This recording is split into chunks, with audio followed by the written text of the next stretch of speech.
Okay, so this project is called Paper Architect. In this case, compressed paper pulp in the form of a cardboard box, and some extra scraps that I just happen to have from another bit of box. I had a cutting surface in case I wanted to use my canary knife, which is really good for cardboard. You might not have these, but they're at like hobby stores, stuff like that. If not, you can use regular scissors. You'll need glue. I will warn you, if you want to use a glue stick, it's going to take a lot.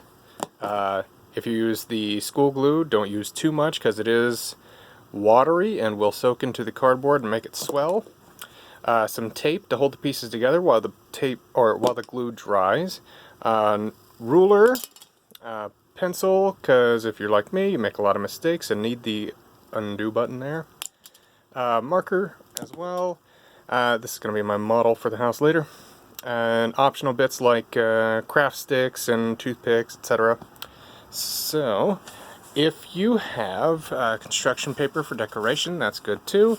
If you have grid paper, awesome. If you don't, what I did was take some lined paper, turn one 90 degrees, and then trace the lines through to make my own.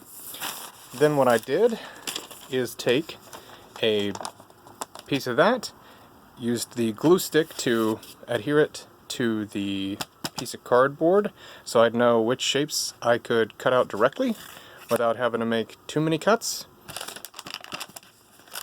And if you need an idea for what you want to draw, what I did was measured, I started out measuring my living room, the doors, windows, and the floors, etc. But there are pre-made blueprints and layouts. In the ancient texts, they have examples, or you can go online and search for something called blueprints or layouts, and a lot of real estate websites will have theirs for the apartments you can rent. Some of them will even have the measurements already done for you, so that's quick and easy if you want to take off from that. Or feel free to just imagine your own. I actually at one point made a hexagonal house, which turned out to be very time consuming, but pretty neat in the end.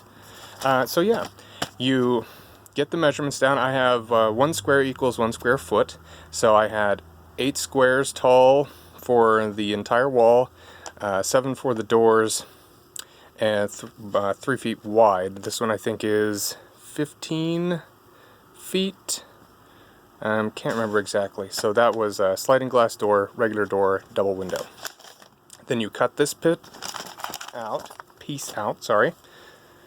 and then you tape them together. In this case, I used a floor just because when you add glue in there, it will drip, and you don't want it to accidentally get glued to like your table or your bed or your floor, or the cat or anything like that. So that piece, this one's a much simpler one. All I did for this one was 1 window, 1 door. These haven't been glued yet. All the way anyway. I wanted to show you the stages. And to cover up all of that rough looking exterior, the construction paper, nice little panels. Okay, didn't glue that back in. Awesome. In that case, so this one's real simple. It's just a 1 bedroom type deal, or 1 room. It's a studio loft. There you go. Very fancy, very expensive. And you'll notice the cardboard doesn't have to be perfect, because you can always cover that up. Here I made some very nice hardwood floors. I folded it before I cut it. Always double check the measurements, because you can never uncut something. So that would go as a nice one piece down there to cover up all the holes and such. And you could leave it just like that, paint it, add some more decorations, draw some plants in there and whatnot, or you can make your own little furniture.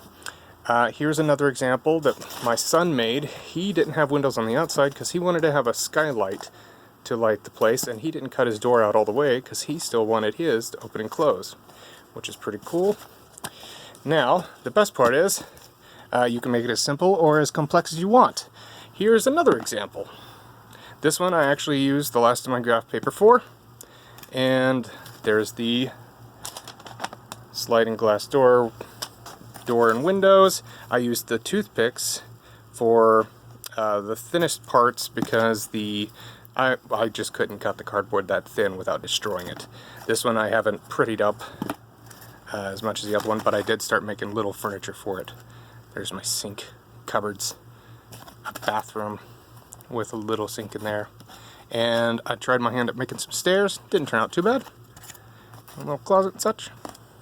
And made the second floor as well. And this one is the one that's actually scaled for the little person. But you can make it as big or small as you want. If you got bigger toys, make a bigger one. Just depends on how much time you put into it and materials you have on hand. So, have fun!